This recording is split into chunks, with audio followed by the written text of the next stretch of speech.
नमस्कार, मैं doctor Shyam Shankar, associate professor, department of political science, Raja Singh college, Siwan. आज मैं बीए ऑनर्स पार्ट 2 के छात्रों के लिए व्याख्यान प्रस्तुत कर रहा हूँ, जिसका टॉपिक है कम्युनिस्ट पार्टी ऑफ चाइना, अर्थात चीन की कम्युनिस्ट पार्टी। जैसा कि पिछले व्याख्यान में भी मैंने जिक्र किया था कि ये जो पॉलिटिकल पार्टी है ये मास पॉलिटिक्स का एक टूल के रूप में है और इसलिए ये सभी प्रकार के राज व्यवस्थाओं में इसका विकास हुआ है और इसका अस्तित्व पाया जाता है। यह राजनीतिक सहभागिता का एक माध्यम है। जनता और शासन के बीच राजनीतिक दल एक कड़ी का काम करते हैं। हालांकि लोकतंत्र में पॉलिटिकल पार्टीज का महत्व अधिक बढ़ जाता है।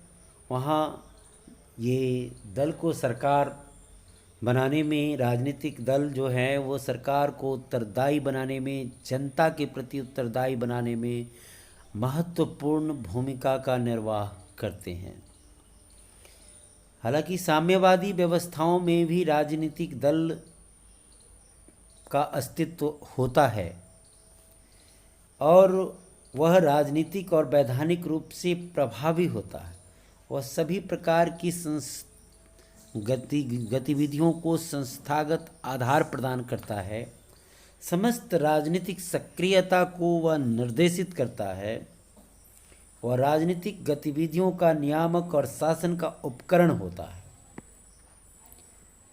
जहाँ तक चीन की कम्युनिस्ट पार्टी का सवाल है तो चीन में कम्युनिस्ट पार्टी ऑफ चाइना जो है वहाँ की सत्ता का महत्वपूर्ण केंद्र बिंदु है और वह आधुनिकीकरण के लिए कटिबद्ध क्रांतिकारी शासन को संचालित करता है। पालोम्बरा और बीनर दोनों ने साम्यवादी दल व्यवस्था को अप्रतियोगी दल प्रणाली कहा है, इसलिए कि साम्यवादी व्यवस्थाओं में कम्युनिस्ट पार्टी का एकाधिकार होता है, इसलिए इसको अप्रतियोगी दल प्रणाली कहते हैं। अर्थात इन व्यवस्थाओं में दलीय प्रतियोगिता का अभाव पाया जाता है और एक ही दल, साम्यवादी दल का प्रभुत्व होता है शासन व्यवस्था में, क्योंकि ऐसी व्यवस्था में कम्युनिस्ट पार्टी अपने एकाधिकारवादी स्वरूप के आधार पर आर्थिक और सामाजिक व्यवस्था को पुनर्गठित करने के लिए सत्ता का उपयोग करती है। बोन ने कम्युनिस्ट देशों में पार्टी की भूमिका का स्वतंत्र कारक के रूप में इसे बताया है, क्योंकि पार्टी जो है वहाँ सभी तरह के नियंत्रण से मुक्त होती है। वह समाज और शासन को पूरी तरह नियंत्रित और निर्देशित करती है। पार्टी जथा स्थिति को बदलने के लिए संघर्षरत रहती है, क्योंकि उनके अनुसार जथा स्थिति जो है वो न्यायकारी व्यवस्था नहीं है, अन्यायकारी व्यवस्था है। क्योंकि शोषक वर्ग जो है उसमें हावी होते हैं और इसलिए उस जथा स्थिति को बदल करके वहाँ पर सर्वहारा वर्ग के शासन को लाने का प्रयास किया जाता है। इसलिए वो जथा स्थिति के विरुद्ध ये साम्यवादी दल कार्य करते हैं। साम्यवादी व्यवस्था में कम्युनिस्ट पार्टी अस्त व्यस्त जन इच्छा को संगठित करके उसको एक समूह में संगठित करते हैं। जनमत तथा शासन को जोड़ने वाली कड़ी का उत्तरदायित्व निभाते हैं।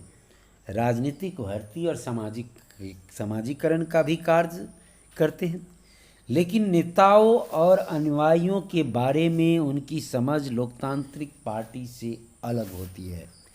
फलस्वरूप उपरोक्त कार्यों का अर्थ आधारभूत रूप में बदल जाता है।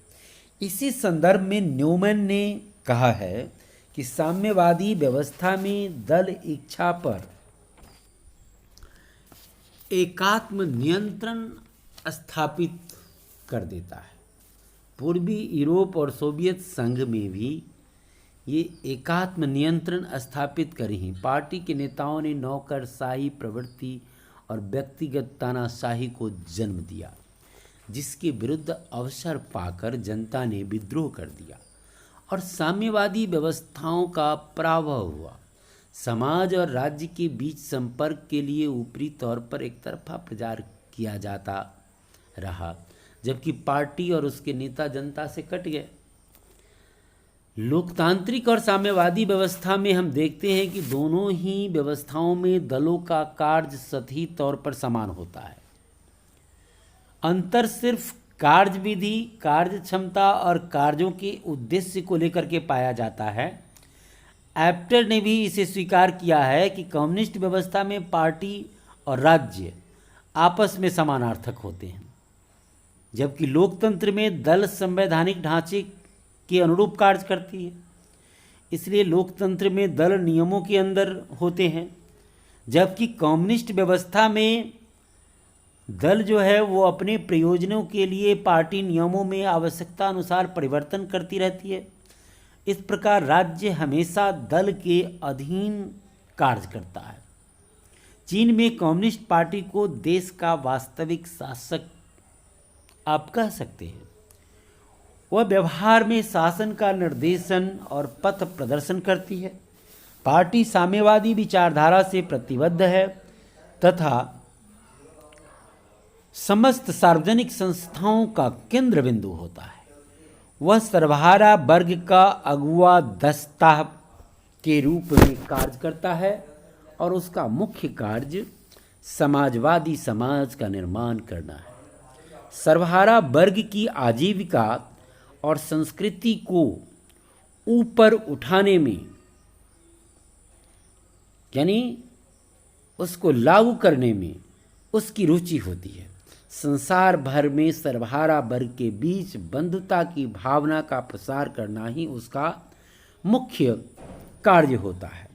सचमुच वह चीन में श्रमजीवी जनता का मार्गदर्शक है, यानी चीनी कम्युनिस्ट पार्टी जो है वह श्रमजीवी जनता का मार्गदर्शक है और इस उद्देश्य से वह समस्त राजनीतिक और शासकीय गतिविधियों का संचालन करता है। चीनी कम्युनिस्ट पार्टी चीन में जनवादी क्रांति का निर्माता और उसका संरक्षक भी है। 1949 में चीनी क्रांति का श्रेय उसे प्राप्त है। माओ के नेतृत्व में पार्टी ने चीन में साम्यवादी सरकार का गठन किया था। माओ ने मार्क्सवाद की नवीन व्याख्या की। उन्होंने मजदूरों और किसानों का संयुक्त मोर्चा खड़ा करके चीन में सत्ता प्राप्त की। माओ को बड़ा मौलिक दार्शनिक और अतीत काल के महान कम्युनिस्ट सिद्धांतकारों का एकमात्र जीवित उत्तराधिकारी कहा जाने लगा। यह अभी भी माना जाता है। माओ के युग में चीन की कम्युनिस्ट पार्टी ने क्रांति को सफल बनाने के लिए, विजयी बनाने के लिए पूंजीवाद तथा साम्राज्यवाद को दफनाने का लक्ष्य निर्धारित किया। 1969 में सांस्कृतिक क्रांति के काल में माओ के विचारधारा की पूजा होने लगी और उन्हें ईश्वर जैसा रूप प्रदान किया गया। 1954 के संविधान के अंतर्गत हम देखते हैं कि चीनी कम्युनिस्ट पार्टी प्रधान शासक दल था। हालांकि उस समय कुछ छोटे छोटे दलों का अस्तित्व विद्यमान था और उनके जारी रहने की व्यवस्था भी संविधान में की गई थी। इनमें कुओमिंतांग की क्रांतिकारी समिति, चीन की डेमोक्रेटिक लीग, खेतिहर मजदूर पार्टी तथा चिहीकुंग दल का विशेष रूप से उल्लेख किया जा सकता है। परंतु ऐसे सभी दल चीनी कम्युनिस्ट पार्टी के द्वारा निर्धारित कार्यक्रम या उनके द्वारा निर्धारित सिद्धांतों के भीतर उनको काम करना होता था। कुछ वर्षों बाद उनका अस्तित्व बिल्कुल समाप्त हो गया। 1969 में सांस्कृतिक क्रांति के पश्चात चीनी कम्युनिस्ट पार्टी एकमात्र दल रह गया जिसका शासन पर पूरी तरह से नियंत्रण कायम है। चीन में जीवन के सभी पक्षों में पार्टी साम्यवादी नीति और सिद्धांतों को लागू करती है। स्वयं पार्टी के नेता उसे शासन तंत्र की चालक शक्ति कहते रहे हैं। The party was the motive power of a highly generated machine. वह चीनी जनजीवन के सभी पहलुओं को न सिर्फ नियंत्रित करता है बल्कि वह वर्ग संगठन का उच्चतम रूप है। वह शासन और समाज में प्रमुख भूमिका का निष्पादन करती है। चीनी जनता के नेतृत्व का वह आधार है। हेरोल्ड सी हिंटन के अनुसार चीन में कम्युनिस्ट पार्टी जो है वो निम्न आधार पर जनता और शासन को नियंत्रित करती है। सबसे पहले हम देखें मार्क्स लेनिन की विचारधारा माओ को मार्क्सवाद का सच्चा और वास्तविक विश्लेषणकर्ता के रूप में चीन में प्रस्तुत किया गया। जनता और पार्टी से माओ की स्थिति ऊपर बना दी गई। माओ की मौलिकता ये थी कि उसने देहातों में गुरिल्ला युद्ध का क्रियात्मक नेतृत्व किया था।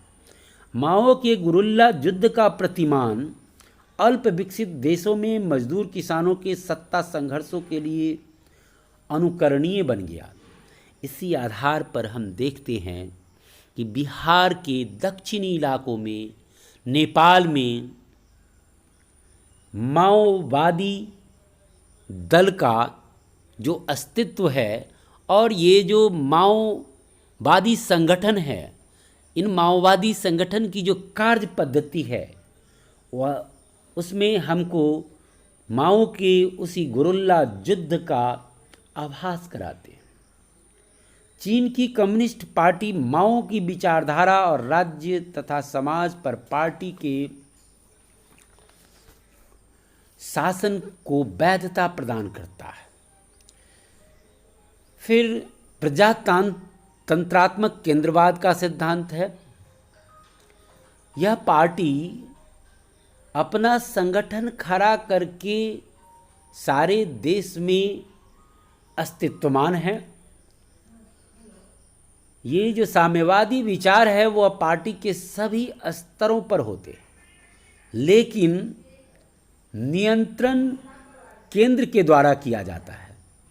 आदेश ऊपर से आते हैं जिसका अनुपालन पार्टी की निम्नतर इकाइयां करती है। प्रचार प्रचार के संगठन का प्रमुख आधार है। प्रचार जो है वो पार्टी के संगठन का प्रमुख आधार है। विविध नीतियों को जनता में ग्राह्य बनाने के लिए पार्टी प्रचार पर विशेष जोर देती है। नेक्स्ट है भय। पार्टी के संगठन का सबसे शक्तिशाली साधन भय है। माओवाद भय पर आधारित है। सांस्कृतिक क्रांति इसी भयादोहन का उत्कर्ष था।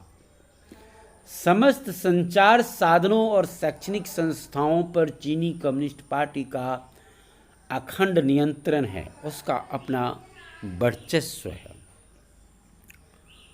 जिससे विचारधारा और की प्रचार और प्रत्यारोपण में उसे सुविधा प्राप्त हुई है।